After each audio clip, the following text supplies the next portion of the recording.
O som dos saltos de Han Sujin ecoava no corredor de mármore do tribunal, como um metrônomo impaciente.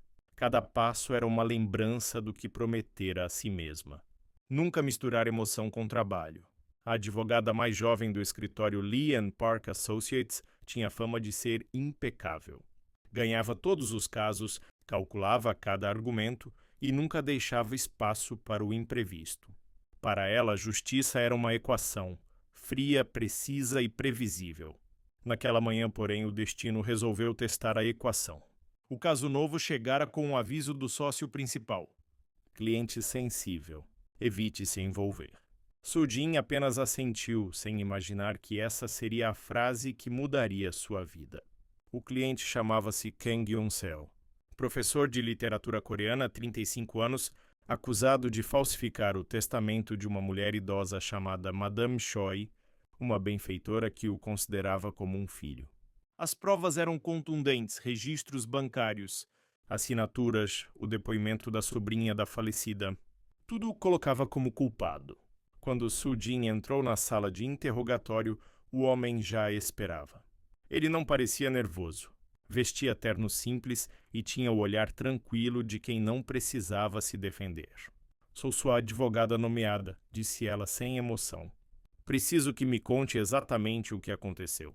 Ele a olhou com uma calma que quase irritava. Não há muito o que contar. Apenas que a verdade nem sempre é escrita em papel. Sujin anotou a frase sem perceber que ela ficaria ecoando por dias. Durante o interrogatório, algo nela vacilou. A voz dele era firme, mas carregava um tom de tristeza antiga, como quem já perdera antes de ser julgado. Ele falava pouco, mas cada palavra parecia escolhida com delicadeza, e aquilo a desconcertava. Por que alguém tão sereno falsificaria um testamento? Pensou. Nos dias seguintes, mergulhou nos arquivos do caso. As assinaturas pareciam autênticas demais, a motivação, dinheiro, simples demais. Havia algo escondido entre as linhas. E o detalhe mais estranho: o documento original estava datilografado, mas a assinatura fora feita com uma caneta igual às do escritório dela. Certa noite, enquanto revisava o processo, Sujin percebeu algo que nunca admitiria a ninguém. Estava pensando mais nele do que no crime. Cada frase que ele dissera durante as audiências voltava à mente como eco. E pela primeira vez ela sentiu algo parecido com dúvida. Na audiência preliminar, quando o juiz pediu que Yun-seo se levantasse para depor, Sujin observou a postura dele, reta, calma, quase resignada. Ele respondeu a todas as perguntas sem hesitar. E quando o promotor o acusou de trair a confiança de uma idosa, ele respondeu com uma frase que fez o tribunal silenciar. Confiança é algo que se quebra quando se ama, não quando se engana. Sujin sentiu o coração apertar. Não era apenas um caso. Era o começo de algo que ela não saberia explicar. Um desconforto entre o certo e o justo, entre a lei e o que o coração começava a querer defender. Quando o julgamento terminou, ela saiu para o corredor tentando respirar. Mas a voz dele a alcançou antes da porta fechar. Advogada Han. Ela virou-se. Yun-seo a encarava com serenidade.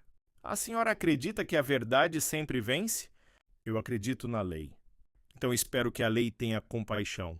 E naquele instante, sem perceber, a mulher que só acreditava em lógica começou a aprender o som do que o coração chama de dúvida. Nos dias seguintes, Han Sujin tentou convencer a si mesma de que aquele caso era apenas mais um entre tantos. Mas toda vez que lia o nome Kang Yun-seo no processo, algo dentro dela se movia, uma curiosidade que não era profissional. Ele não parecia culpado, e isso a irritava. Sujin era racional por instinto. Aprendera cedo que emoção e justiça não combinam, principalmente para uma mulher num escritório onde cada erro virava munição. Mas o jeito como Yun-seo falava a desconcertava. Não se defendia com fatos. Se defendia com palavras que pareciam poesia. Durante o segundo interrogatório, ela decidiu mudar a abordagem. Por que a senhora Choi deixaria tudo para o senhor? Perguntou. Porque eu era o único que ainda a ouvia, respondeu ele. Às vezes ouvir é a forma mais pura de amor. Sujin anotou mecanicamente, mas a mente ficou presa à frase. Aquela calma não era fingimento. Era verdade ou algo muito parecido com fé. Naquela noite ela revisou os autos até tarde. A assinatura no testamento parecia legítima, mas o traço da caneta era peculiar, a mesma marca usada no escritório. Um detalhe insignificante, exceto pelo fato de que o documento havia sido protocolado por um dos sócios, Sr. Park, que também era seu mentor. Por algum motivo, ele evitava conversar sobre o caso. Sujin começou a investigar discretamente.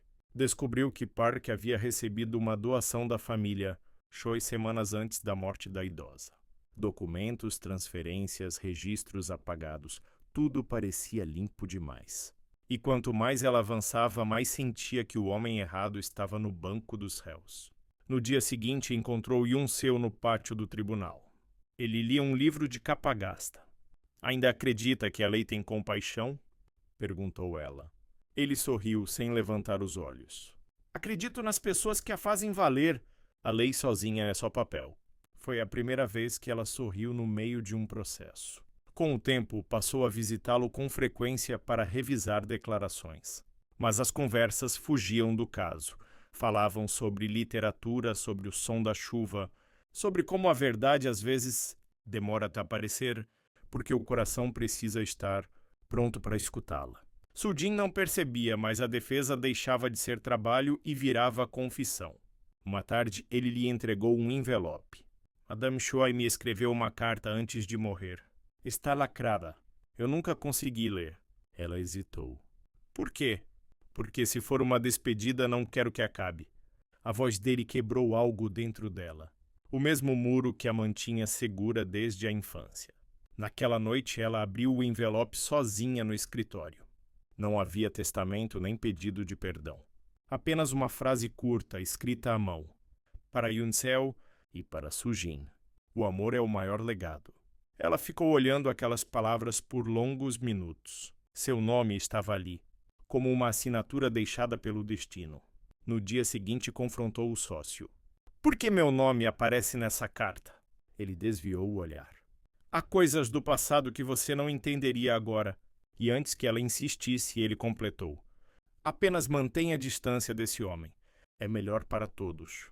Mas o que o Sr. Park não sabia é que já era tarde. A advogada que jurava não se envolver já estava envolvida até o coração. O tribunal estava lotado. Câmeras, jornalistas, curiosos, todos queriam ver o desfecho do caso que dividia opiniões. Para alguns, Kang Yun-seo era um manipulador brilhante, para outros um homem injustiçado. Para Han Sujin, ele era um enigma que a lei ainda não tinha decifrado. Nos dias que antecederam o julgamento, ela dormiu pouco. Releu cada documento, cada linha do testamento, e quanto mais estudava, menos acreditava na culpa dele. Mas o que a perturbava não era apenas o caso, era a carta. Porque o nome dela estava ali, ao lado do dele, em uma mensagem escrita por uma mulher que ela nunca conheceu. Durante a audiência, Yun-seo manteve o mesmo olhar tranquilo. Quando o promotor o acusou de se aproximar da idosa por interesse, ele apenas respondeu: o amor não precisa de herança. A sala se silenciou. Sujin olhou para ele, tentando entender. E de repente um pensamento a atravessou. E se ele não estivesse mentindo? E se tudo isso fosse uma armadilha? Depois da sessão, ela procurou arquivos antigos sobre Madame Choi. Entre recibos e fotografias, encontrou uma imagem desbotada. Uma menina e um garoto em um orfanato, segurando flores de papel. Atrás um nome escrito à caneta. Sujin e Yun-seo. Primavera de 1998. O chão pareceu sumir sob seus pés. Correu até o refeitório do tribunal onde ele esperava. — É onde você cresceu? Perguntou sem rodeios. Ele a olhou confuso. — Por quê? Responde. Em um orfanato em Busan. Fui adotado aos 10 anos, mas perdi contato com todos. Ela colocou a foto sobre a mesa. O silêncio que veio depois foi quase palpável. Yun-seo pegou a foto, a respiração falhando. — Isso é impossível, murmurou. Essa menina era minha irmã. Sujin sentiu o corpo inteiro gelar. As peças começaram a se encaixar. A carta, o nome, a coincidência impossível. Tudo fazia sentido e, ao mesmo tempo, nada fazia. Isso quer dizer que... Começou ela, mas a voz falhou. Ele levantou-se, o olhar perdido. Aqui estamos do mesmo lado do destino errado. Naquela noite ela foi até o apartamento dele. Precisava entender. Yoncel mostrou os registros da adoção, documentos velhos e amarelados. Yoncel mostrou os registros da adoção, documentos velhos e amarelados. Os nomes dos pais biológicos estavam ilegíveis, mas o número de registro era o mesmo que constava nos papéis dela. O mesmo orfanato. O mesmo dia de entrada. Eles ficaram parados diante da mesa sem conseguir se olhar. Eu não sabia, disse ele por fim. Juro que não sabia quem você era. Eu também não, respondeu a voz quase um sussurro. Mas agora sei porque nada entre nós fazia sentido e, ao mesmo tempo, parecia inevitável. O silêncio seguinte doeu. Sujin deu um passo para trás, como quem tenta se afastar de algo sagrado e perigoso ao mesmo tempo. Preciso me afastar do caso. Se fizer isso, perco tudo. Se eu não fizer, perco a mim mesma. Saiu sem olhar para trás, mas no corredor as lágrimas vieram. Pela primeira vez, a advogada que sempre lutou pela verdade queria apenas esquecê-la. Enquanto isso, Yoncel ficou parado, olhando a foto sobre a mesa. Na imagem, duas crianças sorriam sob um céu de primavera. E ele entendeu que o destino tem o hábito cruel de unir almas antes de lhes contar o porquê. Os dias seguintes foram um borrão de silêncio e papéis. Han Sujin afastou-se oficialmente do caso, alegando conflito ético. Mas ninguém sabia que o verdadeiro conflito era interno, entre a razão que a sustentava e o sentimento que teimava em sobreviver. No escritório, o sócio Sr. Park a observava com um olhar calculado. Fiz bem em afastá-la. Esse caso era perigoso. Ela respondeu apenas com um aceno, mas dentro de si algo soava errado. Park parecia aliviado demais. Enquanto isso, Kang Yoncel aguardava a sentença em prisão domiciliar. A cada chamada de vídeo, o olhar dele parecia mais cansado, mais resignado. Não se culpe, disse certa vez. O destino apenas corrigiu o que a vida escreveu errado. Mas para Sujin, o destino tinha nome e endereço. O orfanato de Busan. Ela viajou até lá sozinha. O prédio antigo, de paredes descascadas, cheirava a passado. Uma freira idosa a recebeu com gentileza. Han Sujin. Esse nome me é familiar, disse, folheando arquivos antigos. Espere um pouco. Depois de alguns minutos, trouxe duas pastas empoeiradas. Sujin abriu a primeira, sua ficha de admissão, carimbo de 1998. Abriu a segunda. Kang Yoncel, mesmo dia, mesmo número de registro. Mas algo chamou sua atenção. O campo nome biológico estava em branco no dela, e diferente no dele. Isso é impossível, murmurou. Os números são idênticos. A freira suspirou. Houve um incêndio no arquivo naquele ano. Perdemos muitas fichas. Às vezes copiávamos dados de memória. Pode ter havido erro. Um erro. Um simples erro que havia mudado 2 vidas. Sujin pediu para ver os registros originais. Depois de horas procurando, encontraram um envelope queimado, quase ilegível. Mas ali estava a verdade. O nome dos pais biológicos de Yoncel não coincidiam com os dela. Eles não eram irmãos. O mundo pareceu parar. Ela ficou imóvel, o papel tremendo nas mãos.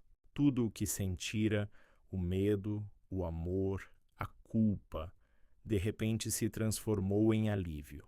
Um alívio que vinha acompanhado de uma dor silenciosa. Porque agora ele estava prestes a ser condenado por um crime que não cometeu. Sujin voltou a Seul de madrugada. Ao entrar no escritório, encontrou o Sr. Park de pé, folheando documentos. Está tarde para salvar aquele professor, disse ele sem levantar os olhos. Deixe as coisas seguirem o curso. Ela o encarou. Foi você, não foi? A assinatura no testamento. As canetas do escritório. Tudo leva a você. O rosto dele endureceu. Cuidado, Sujin. Há verdades que custam carreiras. E há mentiras que custam vidas, respondeu firme. Ele se aproximou. Eu fiz o que precisava. Aquela herança financiaria projetos importantes. O professor era o bode expiatório perfeito. E eu? Perguntou ela, a voz trêmula. O que eu era? Park hesitou. A filha que nunca tive, até se apaixonar pela pessoa errada. Ela se afastou enojada. O senhor não entende. O amor nunca foi o erro. O erro foi achar que podia manipular o destino. Saiu antes que ele respondesse. Naquela noite, digitou uma petição pedindo a reabertura do caso, anexando as provas e o relatório do orfanato. Sabia que isso destruiria sua carreira, mas salvaria o homem que lhe ensinou o que era a verdade. Enquanto enviava o documento, o coração dela batia rápido, não de medo, mas de paz. Porque, pela primeira vez, Han Soo-jin não estava defendendo um cliente. Estava defendendo o amor, aquele que sobrevive mesmo quando a justiça falha. O tribunal estava cheio. A tensão no ar era diferente daquela do primeiro julgamento. Desta vez, Han Soo-jin não estava apenas como advogada, mas como testemunha de uma verdade que podia arruinar tudo o que havia construído. A imprensa cobria cada segundo, e o olhar frio do Sr. Park do outro lado da sala parecia desafiá-la a falar. Yoon-seo, no banco dos réus, estava pálido.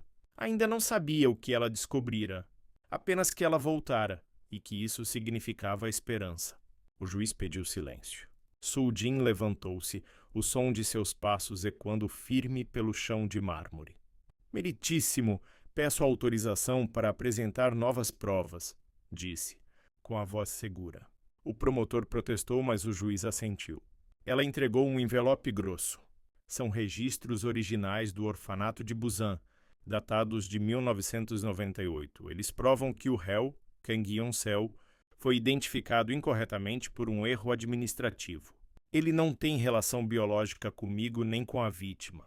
Além disso, anexei laudos que apontam inconsistências na tinta da assinatura do testamento. O juiz franziu o senho. Inconsistências? Sim. Ela respirou fundo. A assinatura foi feita com uma caneta do escritório Lee & Park Associates, e o último a tê-la em mãos foi o Sr. Park.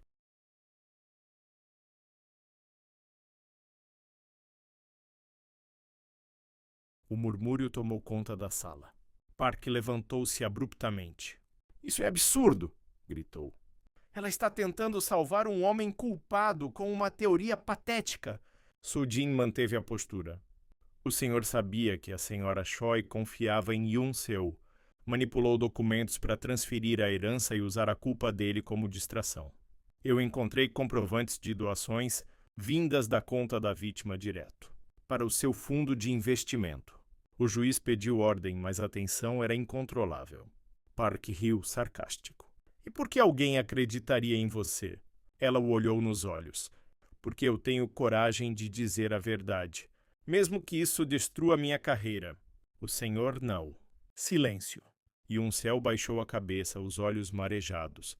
O juiz pediu que as provas fossem analisadas. Minutos depois, o perito confirmou as assinaturas do testamento e dos documentos do escritório coincidiam com o traço de Park. O tribunal ficou em choque. O juiz bateu o martelo. E este tribunal declara o réu inocente de todas as acusações. O caso será reaberto para investigação sobre falsificação e abuso de confiança. Por parte do advogado Park Jun-ho, Soo-jin soltou o ar que prendia há meses. Não havia aplausos, apenas um silêncio pesado e libertador. Ela olhou para Yoon-seo. Ele levantou-se devagar, caminhando até ela. Você sacrificou tudo, disse, a voz embargada. Não, respondeu, sorrindo entre lágrimas. Eu apenas cumpri o que a lei deveria ensinar. A verdade nunca é um erro. Ele segurou a mão dela por um breve instante. Gesto simples, mas cheio de tudo o que ainda não podiam dizer. Quando saíram do tribunal, a cidade parecia diferente. O vento estava mais leve, o céu mais claro. Soo-jin respirou fundo, sentindo o cheiro de flores de primavera. Pela primeira vez não sentia culpa nem dever, apenas paz. Mais tarde, em casa, abriu o processo encerrado e escreveu na capa: encerrado, mas ainda em andamento no coração. E guardou o arquivo. Não como lembrança de uma queda, mas como prova de que até o amor pode ser absolvido quando é verdadeiro. Meses se passaram desde o julgamento. As manchetes esfriaram, os corredores do tribunal voltaram ao silêncio de sempre. Mas dentro de Han Soo-jin nada era igual. Ela deixou o escritório Lee & Park Associates, recusou propostas, afastou-se das entrevistas e, pela primeira vez, respirou sem agenda. Passava as manhãs em cafés pequenos, revisando anotações antigas, tentando entender o que a justiça realmente significava. Nas horas de insônia, pensava em Kang Yoon-seo. Onde estaria? Se ainda tocava piano no mesmo café em que o destino os cruzou pela primeira vez. Não havia arrependimento, mas uma saudade calma dessas que não doem. Apenas lembram que algo importante existiu. Um dia recebeu uma carta sem remetente. A caligrafia, no entanto, era inconfundível. Entre linhas e promessas, aprendi que o amor também é uma forma de justiça. Venha até onde tudo começou. Ela sorriu. O endereço era de uma antiga livraria no bairro de Insadong. Ao chegar, o sino da porta anunciou sua presença com um som suave. O lugar cheirava a papel e tempo. E ali estava ele, Yoon-seo, sentado entre pilhas de livros, lendo calmamente, como se o mundo nunca tivesse sido cruel. Ele ergueu o olhar e sorriu, daquele jeito que só quem entende o silêncio do outro sabe sorrir. Pensei que você nunca mais apareceria, disse ela. Pensei que você nunca mais me perdoaria. A verdade não precisa de perdão, respondeu aproximando-se. Só de espaço para florescer. Ele se levantou, caminhou até ela e estendeu um envelope. Dentro havia um livro, o novo romance que ele publicara. Na dedicatória, apenas uma frase. Para a mulher que me defendeu até o fim e me ensinou que o amor não se escreve com tinta, mas com coragem. Soo-jin fechou o livro devagar. Então essa é a sua sentença? E brincou. Não, respondeu ele sorrindo. Essa é a minha absolvição. Eles riram, e pela primeira vez desde o caos, o riso soou leve, sincero. Do lado de fora começava a chover, mas era uma chuva morna, de primavera. Yoon-seo abriu o guarda-chuva e estendeu a mão para ela. Caminharam juntos pelas ruas úmidas, sob a luz dos postes. Não havia promessas ditas, apenas uma certeza silenciosa. O destino tinha sido cruel. Sim, mas também generoso. Ele os separou para que se reencontrassem com olhos limpos, livres de culpa. Enquanto andavam, ela pensou em tudo o que perdera. A carreira, o prestígio e, no que ganhara, o tipo de paz que não cabe em nenhum processo judicial. No fim da rua, ele parou e olhou para ela. Sabe o que percebi, Soo-jin? Disse com a voz suave. A justiça e o amor têm algo em comum. Nenhum dos dois existe sem fé. Ela sorriu. Então estamos quites. Eu perdi a fé na lei, mas ganhei no amor. Ele segurou a mão dela firme, e juntos seguiram em silêncio, deixando que a chuva apagasse as marcas do passado. A câmera imaginária se afastaria devagar, mostrando os dois sob o mesmo guarda-chuva, andando entre reflexos dourados na calçada molhada. Uma última narração sussurraria. Ela defendeu a verdade, ele defendeu o amor. E quando ambos aprenderam que um não existe sem o outro, o destino encerrou o caso.